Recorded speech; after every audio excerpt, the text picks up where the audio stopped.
Mi nombre es Juan Carlos Morales, soy comunicador social, periodista de la Universidad de Antioquia, especialista en periodismo electrónico y ya finalizando una maestría en dirección y producción de e-learning de la Universidad Galileo en Guatemala.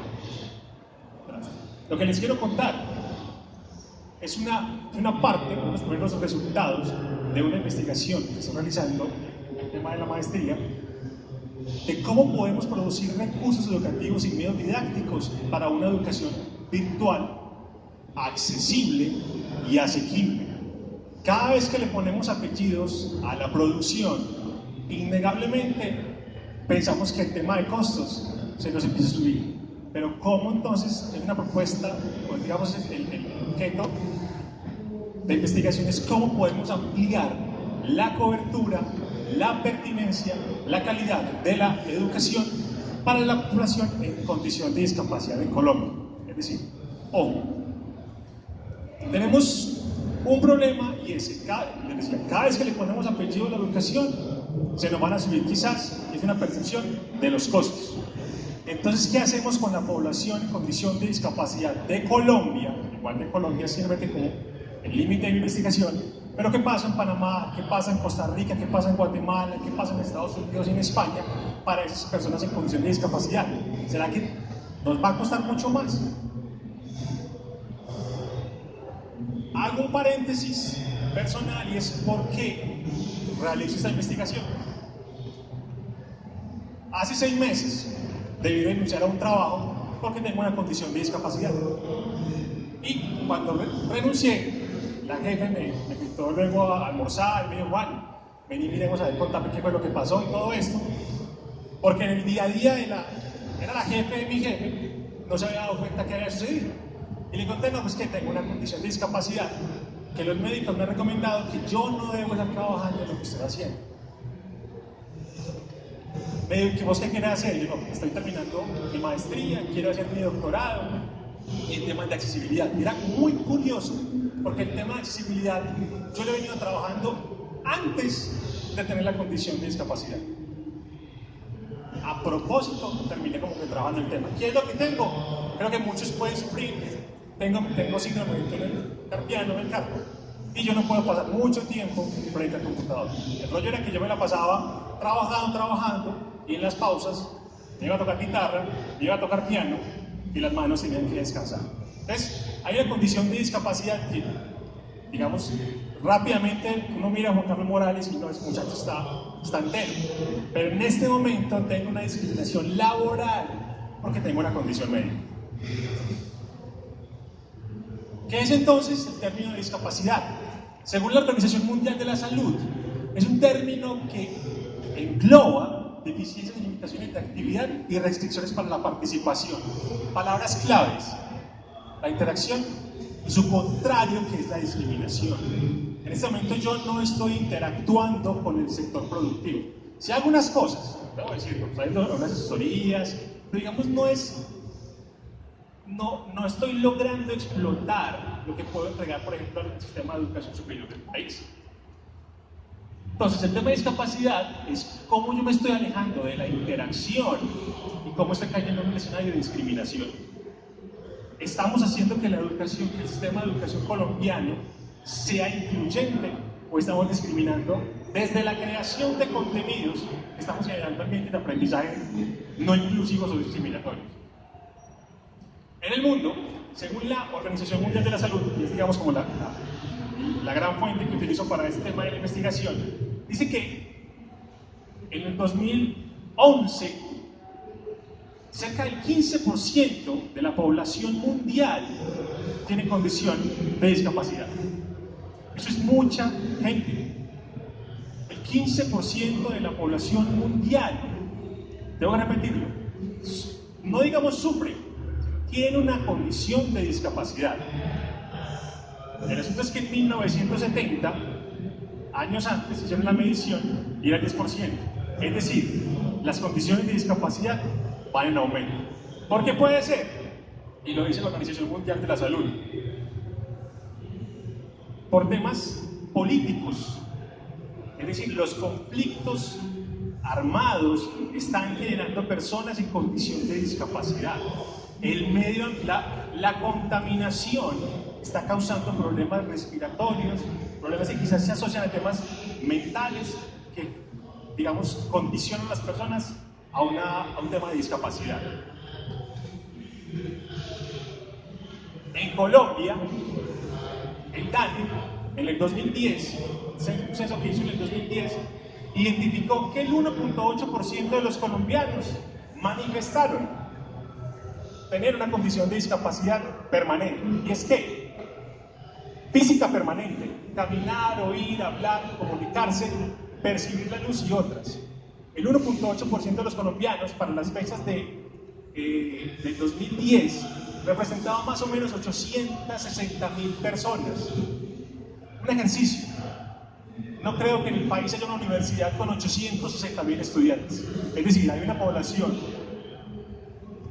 que, deseosa de tener formación, pero no encuentra el escenario para formarse.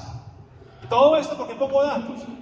Porque es que si somos directores de proyectos, si somos los encargados de hacer el presupuesto para la producción de contenidos, de recursos educativos y no didácticos, estos datos son lo que nos permiten decir, hay mercado.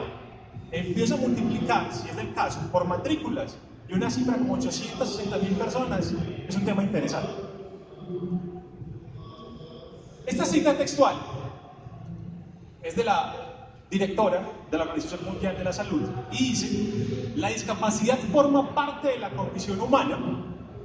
Casi todos tenemos alguna discapacidad temporal o permanente a lo largo de la vida.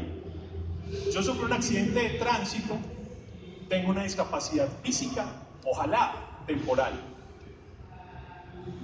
Entonces, la discapacidad no es ajena a las personas que gozamos. Va a incluir también ahí que gozamos de salud. En cualquier momento de la vida puedo tener un lapso de discapacidad. Eso entonces, esa condición, me margina del sistema de educación, en el caso de la investigación, del sistema de educación superior colombiano. Tengo yo la culpa de un accidente de tránsito, de un accidente de trabajo, y por esa condición tengo que retirarme del sistema educativo colombiano. El asunto, y digamos el DANE decía, el 1.8% de los colombianos, listo, que manifestaron tener condiciones de discapacidad permanente, caminar, oír, ver.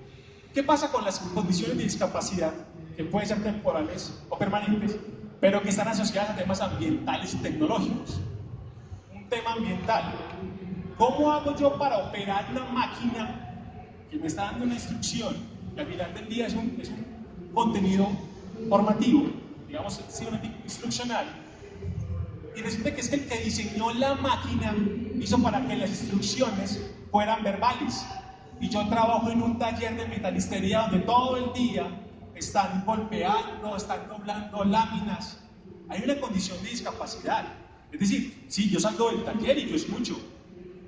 Muy bien, escucho estéril por los dos oídos, pero cuando llego al taller, esa condición ambiental me convierte en una persona de discapacidad. Es que se me olvidó hacer ese manualcito para la máquina, hacerlo también en texto. No, es que se veía más bonito hacerlo sonoro, porque es que acabamos de investigar una aplicación que hacía recursos educativos sonoros. No. Piensa en la accesibilidad. Ambientes ruidosos, espacios reducidos y de baja iluminación. Por ejemplo, ¿por qué a las 6 de la tarde el GPS del carro cambia de color? El tema le está facilitando, por contraste, le está facilitando la lectura de los datos de GPS al conductor. En el día es, digamos, blanquito, en la noche es negrito, para que nos facilite el contraste y podamos leer mucho más fácilmente. Una condición ideal en temas de producción para los GPS es que ojalá en el panorámico se reflejara la información y nosotros no tuviéramos que desviar la mirada de la vía para ver qué está pasando en la ruta. Y temas tecnológicos, el tema de la conectividad. Ahora lo comentaba Jaime Casab, digamos, todavía hay muchas personas que no tienen acceso a internet. Hay todavía condiciones de discapacidad. En Colombia hemos zonas donde no hay una buena conectividad y tendríamos una condición de discapacidad. Yo tengo un e-learning que está soportado, es un e-learning, tengo todos los contenidos hechos en video. Tengo una producción impecable, tengo los mejores desarrolladores en After Effects.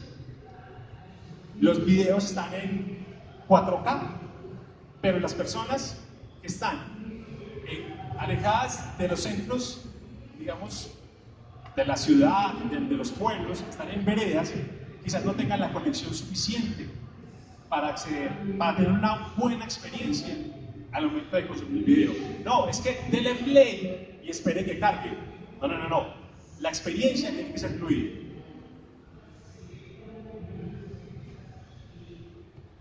Este artículo lo escribí el año pasado para el 5º Congreso Internacional sobre Calidad y Accesibilidad en la Formación Virtual, que se realizó en Guatemala.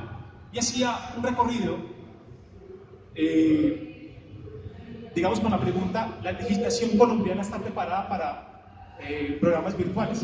La respuesta rápida, porque faltan 10 minuticos, la respuesta era que no. Dejo la referencia, igual, en las memorias pues, del Congreso está el artículo, digamos, con todas las referencias pues, detalladas. Pero básicamente, hace un año, y volví a consultar para este artículo, Colombia jurídicamente, normativamente, no está preparada, no está dando condiciones para hacer educación accesible. Hay un decreto, el Ministerio de Educación Nacional diseñó un decreto, 1295, que establece 15 condiciones mínimas de calidad de los programas para la educación superior. Escasamente se hacen 3, 4 referencias en ese documento sobre la educación virtual, escasamente, y ninguna sobre educación accesible. Entonces, ¿por qué el Ministerio de Educación Nacional no le está apostando a la creación de programas accesibles? El asunto es que no debería ser una excusa para que las instituciones de educación no le apuesten a la educación accesible. El hecho de que no exista la normativa, desde mi punto de vista, no debería exigir, no debería ser la excusa para que las universidades digan: esos son más de 860.000 colombianos, o ese 15% de la población mundial, como no hay una normativa, nos abandonan. Sin embargo, paradójicamente, el Ministerio de TIC tiene un documento que es el Manual de Gobierno en Línea, y es explícito en decirle a las organizaciones gubernamentales que sus portales tienen que ser accesibles. Y además, la Convención sobre los Derechos de las Personas con Discapacidad, el protocolo facultativo de la ONU, de Colombia es miembro, dice en el artículo 24 que es un derecho de los ciudadanos colombianos y todos los que están en la ONU, es un derecho la educación. Entonces sí hay normativa, pero el Ministerio no está revisando qué está pasando en las condiciones mínimas de calidad de un programa. Ahí están condiciones en Colombia, pero no hay una inclusión de calidad. Hay universidades, hay experiencias que sí tienen temas de accesibilidad. Ahora revisaba en la primera conferencia del CEIPA, la profesora Margarita decía, estamos trabajando, nuestro proyecto es ir a un ambiente virtual de aprendizaje 3.0, a algo semántico. Eso, enseguida rápidamente vemos, ayuda a la accesibilidad. Entonces, indirectamente, CEIPA le está apostando a la accesibilidad de recursos educativos. Entonces, bueno, ahora sí, después de todo eso, ¿cómo creamos contenidos? Pues, Juan, hay una norma, la World Wide Web Consortium. Es un organismo internacional que recomienda a las personas cómo hacer, en palabras sencillas, sitios web bien hechos. Listo. El presidente Steve Berners-Lee. ¿Por qué lo digo? Porque es el papá de Internet, de la web. Este organismo tiene un montón de documentos y uno de ellos está guay, la iniciativa de Web Accesible. Es un conjunto, una colección de documentos que presenta orientaciones de accesibilidad para gente de usuario, y es como los navegadores web, por ejemplo, deben construirse para que sean accesibles. Herramientas de autor, como Articulate, debe ser accesible, por poner un ejemplo de herramienta de autor. Aplicaciones de Internet enriquecidas, la tercera, cómo creamos aplicaciones soportadas en Internet que sean accesibles, y la que nos interesa, o al menos me interesa a mí, debe ser de interés todas, accesibilidad para contenidos. Esta tiene 4 principios: perceptibilidad, entendimiento, operabilidad y robustez. Son 4 condiciones de accesibilidad que nuestros contenidos educativos deberían de cumplir. Porque la WAI, vuelvo al tema financiero, porque la WAI es un estándar libre. Entonces no tiene que pagar un centavo para utilizar ese conocimiento que está ofreciendo la World Wide Web Consortium. Utilice ese estándar para que sus contenidos sean accesibles y lleguen, digamos, como a más público. La investigación, entonces, y el artículo lo pueden revisar en detalle. A partir del modelo de diseño instruccional ADI, que es análisis, diseño, desarrollo, implementación, empiezo a proponer elementos de accesibilidad que usted puede revisar. El modelo ADI propone que en la primera fase usted analice su público. Cuando lo esté analizando, pregunte qué posibles condiciones de discapacidad puede presentar. Y una vez en ese análisis instruccional, pedagógico, integre elementos de accesibilidad. Diseño, que ese diseño curricular sea pertinente con esas condiciones que usted identificó en el análisis. Desarrollo e implementación, ya es como la fase operativa, ya es el equipo de producción, y ahí es donde les va a mostrar un instrumento que instrumento que se realiza como primer resultado de investigación. Y luego en la evaluación, ¿qué pasa? La evaluación, nosotros tenemos que las tecnologías y las tecnologías van avanzando. Entonces, ¿qué pasa con el tema del iPad Pro? Por ejemplo, ¿qué herramientas de accesibilidad va a traer el iPad? ¿Cómo creo yo contenidos para que aprovechen esas nuevas funcionalidades de accesibilidad que tienen los dispositivos móviles? Hay una cosa muy curiosa. De todos esos 4 elementos que mencionaba ahorita, de herramientas de autor, de contenidos, de aplicaciones para internet y de herramientas de usuario, los contenidos son los que son más flojos. Hay navegadores muy buenos para accesibilidad. Las aplicaciones Android, los sistemas operativos Android y iOS son muy buenos en temas de accesibilidad, pero se encuentran con un contenido que está mal hecho y no pasa nada. El instrumento de accesibilidad, entonces, miremos esto rápidamente. Tenemos cuatro códigos. Puede que algunos no lo entendamos, no lo entiendo. Yo no entiendo por qué lo escribí. Y les voy a tratar de hacerlo muy rápido y muy sencillo, qué es lo que está pasando acá. En la primera parte, simplemente estoy definiendo un párrafo que dice título de contenido. Eso semánticamente, ¿eso qué es? Es un título. Es un título. Yo, a través no de la programación, porque es que hacer HTML no es programar. Eso es un tema de comunicadores. El marcado semántico es un tema de comunicadores, es un tema de creadores de contenidos. Esto no es de ingenieros. Que también lo hagan y lo hacen muy bien, sí. Yo debo indicar, con esta etiqueta, aquí dice P, aquí dice H1. Esto ya es accesibilidad. ¿Eso cuánto cuesta? Nada. Eso no cuesta nada. Es simplemente indicar cada elemento de su recurso que es. Es una imagen, es una imagen. Es un título, es un título. ¿Listo? Luego, dice, aquí tenemos una tabla que tiene 2 columnas.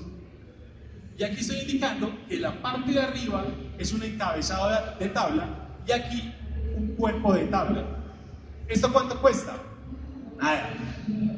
Y esto es accesibilidad.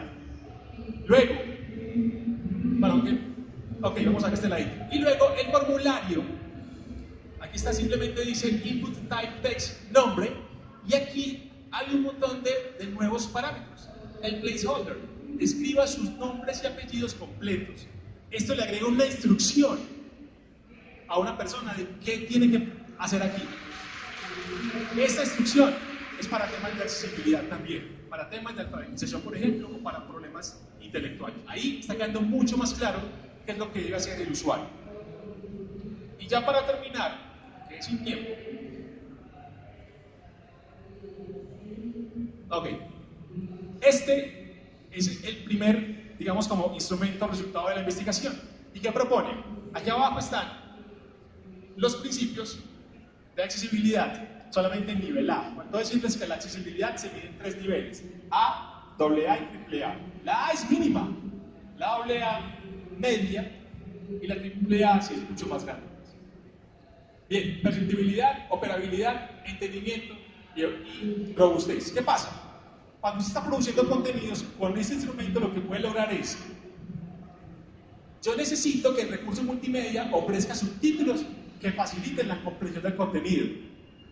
Y aquí esta herramienta me va diciendo, en nivel 1, ¿qué tengo que hacer? Nivel 2, nivel 3. La idea es que todos mis recursos estén en el nivel 3 de requerimiento de accesibilidad que le estoy entregando.